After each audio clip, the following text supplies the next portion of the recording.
Frederick list राष्ट्रवादी संप्रदाय के सबसे महत्वपूर्ण और प्रभावशाली लेखक थे।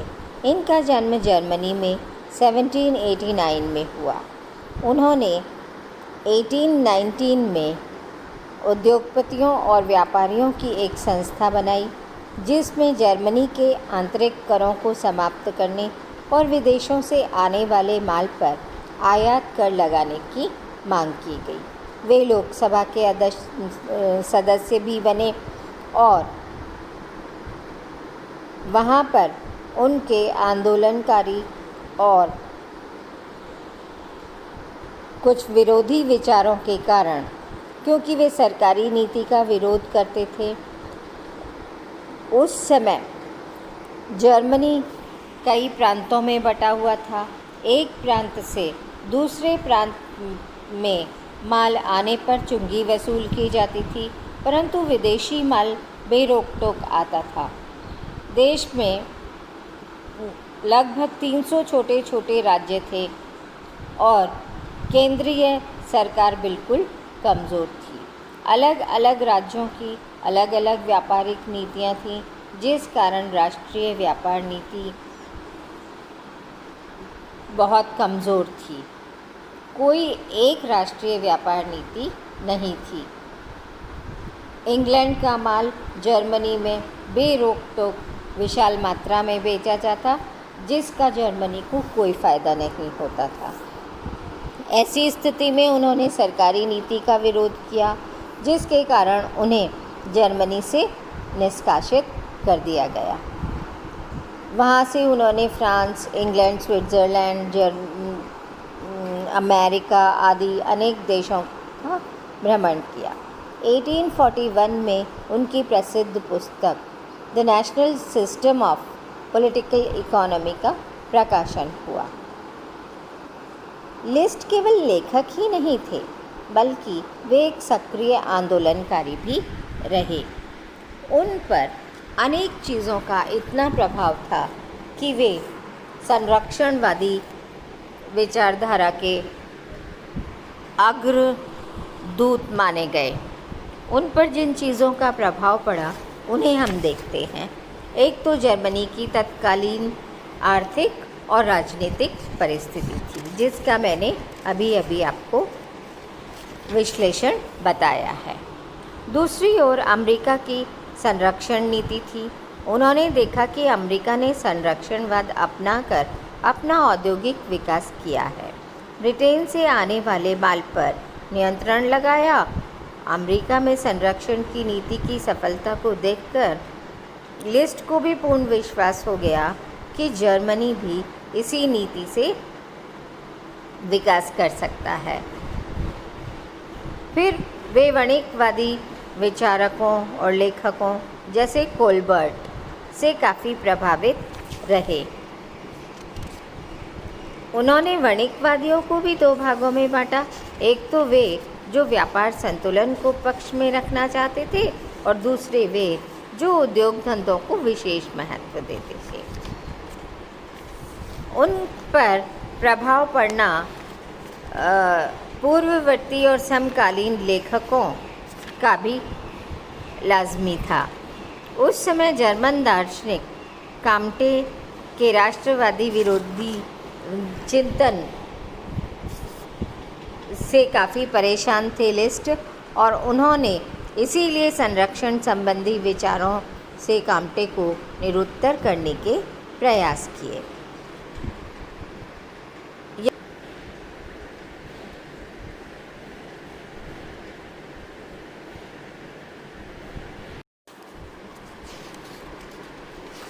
अब हम फ्रेडरिक लिस्ट के आर्थिक विचारों के विषय में बात करते हैं। फ्रेडरिक लिस्ट ने अपनी प्रसिद्ध पुस्तक the national system of political economy में प्रारंभ में ही प्रतिष्ठित अर्थशास्त्रियों के काल्पनिक विश्ववाद, वैयक्तिकवाद, भौतिकवाद, कृषि, उद्योग और व्यापार पर अनुचित बल की आलोचना की और उसके बाद अपने विचार व्यक्त किए। उनका सर्वप्रथम विचार राष्ट्रीयता पर था। राष्ट्रीयता लिस्ट के संपूर्ण आर्थिक चिंतन की आधारशिला थी। उन्होंने जर्मनी की दुर्दशा अपनी आंखों से देखी थी और इसलिए वे काफ़ी आहत थे। एडम स्मिथ की नीतियों का इसीलिए वे विरोध करते थे। एक ओर एडम स्मिथ व्यक्ति और विश्व के मध्य संबंध स्थापित करते हैं, तो वे भूल जाते हैं कि व्यक्ति और विश्व के मध्य एक बहुत महत्वपूर्ण कड़ी होती है, राष्ट्र। व्यक्तियों की समृद्धि संसार की समृद्धि पर नहीं बल्कि राष्ट्र की समृद्धि पर निर्भर करती है। लिस्ट ने विश्ववाद के स्थान पर राष्ट्र को महत्व दिया। उनका कहना था कि सभी राष्ट्रों की समस्याएं एवं परिस्थितियां भिन्न भिन्न होती हैं। एक पिछड़ा देश सब राष्ट्रों के बराबर आने के लिए राष्ट्रीय नीति के अलावा और कोई मार्ग से नहीं आ सकता। उन्होंने राष्ट्रीय अर्थव्यवस्था की परिभाषा देते हुए लिखा कि यह वह विज्ञान है जो राष्ट्र के विचार एवं प्रकृति के अनुरूप विकसित होते हुए यह सिखाता है कि कोई राष्ट्र विश्व की वर्तमान परिस्थितियों में और अपने देश के विशेष हालातों में अपनी आर्थिक स्थिति को किस प्रकार बनाए रख सकता है और उसमें सुधार कर सकता है। उनके लिए विश्व नागरिकता के सिद्धांत के एकदम विपरीत लिस्ट का राष्ट्रीयता का सिद्धांत था, जो लिस्ट का अपना एक मौलिक विचार था। दूसरे सिद्धांत के रूप में लिस्ट ने आर्थिक विकास का सिद्धांत प्रतिपादित किया। लिस्ट का अपना एक आर्थिक विकास का सिद्धांत है, जिसके अंतर्गत उन्होंने आर्थिक विकास की 5 अवस्थाओं का वर्णन किया है। जंगली अवस्था, चरागाह अवस्था, कृषि अवस्था, कृषि निर्माण अवस्था, कृषि निर्माण वाणिज्य अवस्था। ये 5 अवस्थाएं होती हैं। इन 5 अवस्थाओं में से उनके अनुसार विभिन्न अवस्थाओं की परिस्थितियां भिन्न भिन्न होती हैं, जिस कारण हर अवस्था में आर्थिक नीति भी अलग अलग होनी चाहिए। प्रारंभिक अवस्थाओं में स्वतंत्र व्यापार लाभदायक है। मुक्त व्यापार से समाज की आवश्यकताएं बढ़ती हैं, लेकिन धीरे धीरे मुक्त व्यापार खोलना चाहिए। प्रारंभ में यह संरक्षण दिया जाना चाहिए और धीरे धीरे खोलना चाहिए। अंतिम अवस्था में जाकर ही ये कोई राष्ट्र अन्य राष्ट्रों से व्यापार करने के लायक बन सकता है। लिस्ट का विचार था कि अंतिम अवस्था में पहुंचने के लिए जब कोई पहुंच जाता है राष्ट्र, तो उस समय वह अपनी स्वतंत्रता को बनाए रख सकता है, विदेशी व्यापार को बढ़ाने के लिए उपनिवेश बढ़ा सकता है, अपनी कलाओं और विज्ञान का विकास कर सकता है, अपनी विशाल जनसंख्या का भार उठा सकता है, अपना प्रभाव क्षेत्र बढ़ा सकता है। इसलिए आर्थिक विकास की अंतिम अवस्था में ही कृषि, व्यापार, उद्योग, इन सब का अच्छा तालमेल हो सकता है। उनका यह मानना है कि अंतिम अवस्था में सभी राष्ट्र नहीं पहुंच सकते हैं। केवल वे ही राष्ट्र पहुंच सकते हैं जिनके पास विशाल भूभाग, प्राकृतिक संसाधन, अनुकूल जलवायु हो। और उनका यह मानना था कि जर्मनी अंतिम अवस्था में पहुंच सकता है, लेकिन ये तब संभव है जबकि वह प्रारंभ में संरक्षण की नीति को अपनाए। लिस्ट का तीसरा प्रमुख आर्थिक विचार उत्पादन शक्ति का सिद्धांत है। एडम स्मिथ का मत था कि किसी भी राष्ट्र की संपत्ति वहाँ की उपभोग वस्तुओं के विनिमय मूल्य पर निर्भर करती है। लिस्ट ने इस मत का खंडन किया और कहा कि उनका यह सिद्धांत केवल एक दुकानदार का सिद्धांत है, जो कि विनिमय मूल्य की धारणा पर टिका हुआ है। राष्ट्र की वास्तविक संपत्ति उसकी उत्पादक शक्तियाँ हैं। अतः हमें वर्तमान उत्पादन क्षमता से ही संतुष्ट न होकर अपनी उत्पादन शक्तियों के सृजन पर अधिकाधिक ध्यान देना चाहिए। उनका मत था कि वर्तमान में किसी देश के पास जो धन है वह तो निरंतर उपभोग में ही खत्म हो जाएगा। इसलिए धन की अपेक्षा धन उत्पादन की शक्ति अनंत गुना अधिक महत्वपूर्ण होती हैं। इन शक्तियों को बढ़ाने के लिए उन्होंने दो प्रकार के कार्य बताए। एक तो नैतिक और राजनैतिक संस्थाएं अच्छी होनी चाहिए और दूसरे अच्छे उद्योग धंधे होने चाहिए। और इस प्रकार उन्होंने उत्पादन शक्ति के सिद्धांत को प्रतिपादित किया। अच्छी उत्पादन शक्ति के आधार पर ही कोई राष्ट्र निर्माण उद्योग का विकास कर सकता है और यह सब विकास केवल राजकीय हस्तक्षेप से ही संभव है। लिस्ट का चौथा और सबसे महत्वपूर्ण सिद्धांत संरक्षण का सिद्धांत है। संरक्षण के सिद्धांत में उनका यह मानना है कि यह सिद्धांत आर्थिक विकास के लिए बहुत महत्वपूर्ण है। आर्थिक विचारों के इतिहास में लिस्ट जिस सिद्धांत के लिए विख्यात हैं वह संरक्षणवाद ही है। उन्होंने अपने संरक्षण को परिभाषित करते हुए लिखा है कि वह मुख्य साधन जिसके द्वारा एक राष्ट्र निम्नतर अवस्था से उच्चतर अवस्था तक पहुंच सकता है, किसी न किसी रूप में संरक्षण ही है। उनका बहुत अच्छा एक कोटेशन है, nurse the baby, feed the child and free the adult. बिल्कुल सही बात है। जिस प्रकार से एक बच्चा किसी शक्तिशाली व्यक्ति से प्रतिस्पर्धा में मुकाबला नहीं कर सकता, ठीक उसी प्रकार गरीब, पिछड़े, अल्प विकसित राष्ट्र विकसित, अमीर और पूंजी प्रधान देशों से प्रतिस्पर्धा नहीं कर सकते हैं।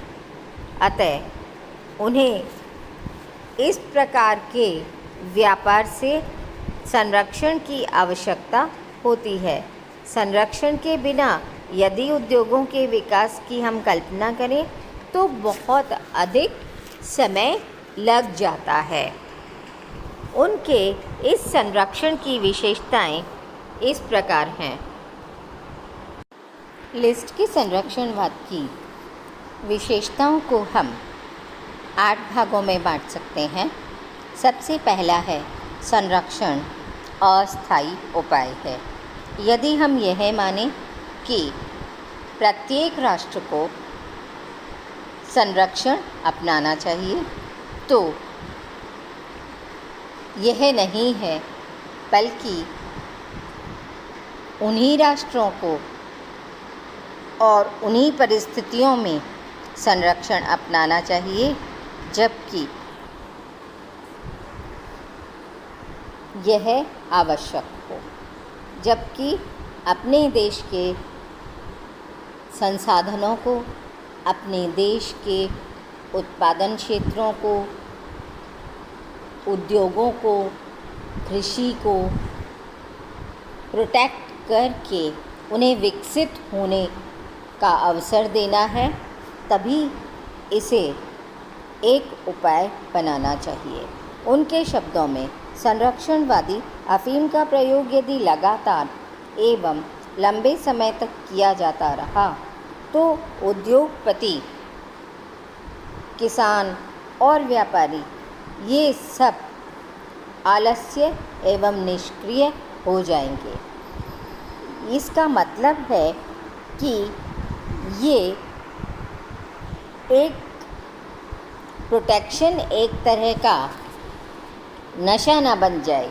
यह केवल एक उपाय होना चाहिए लोगों को विकसित करने का। दूसरा है कि संरक्षण साध्य नहीं वरन साधन है।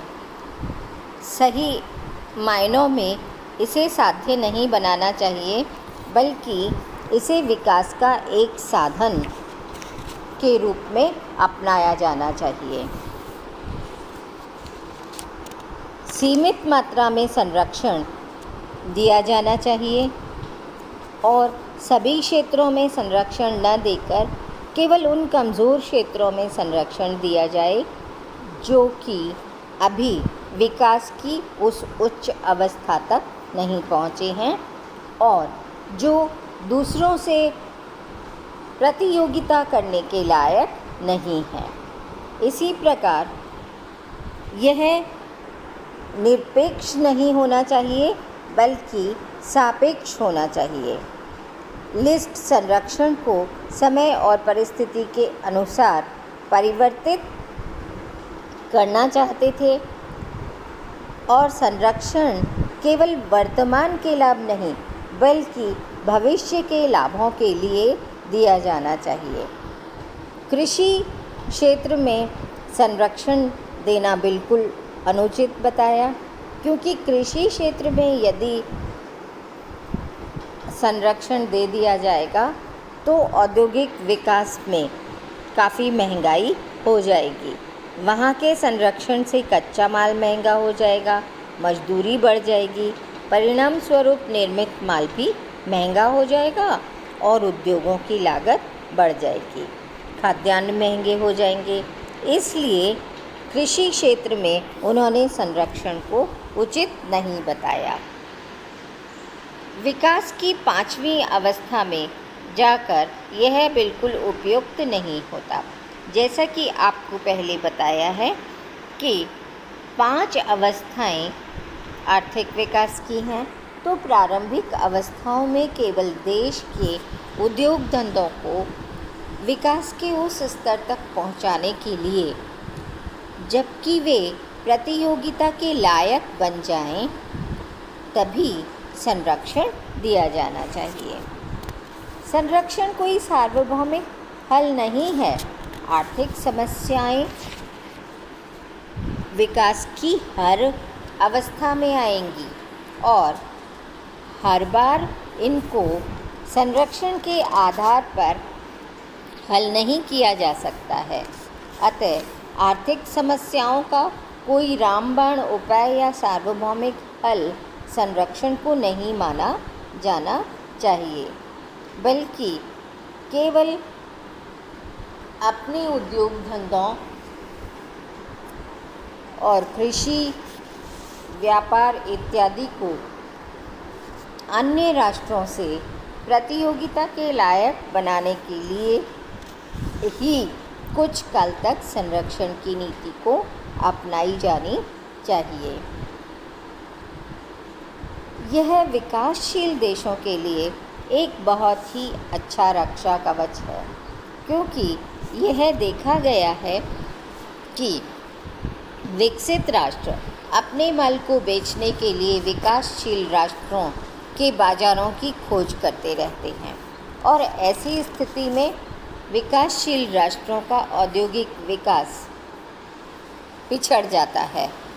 वहाँ के लोग भी प्रदर्शन प्रभाव के कारण विदेशी वस्तुओं के प्रति बहुत अधिक आकर्षित हो जाते हैं।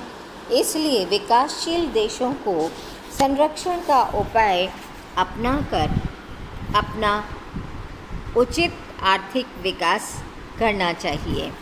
हम यहाँ पर यह पाते हैं कि लिस्ट की संरक्षण की नीति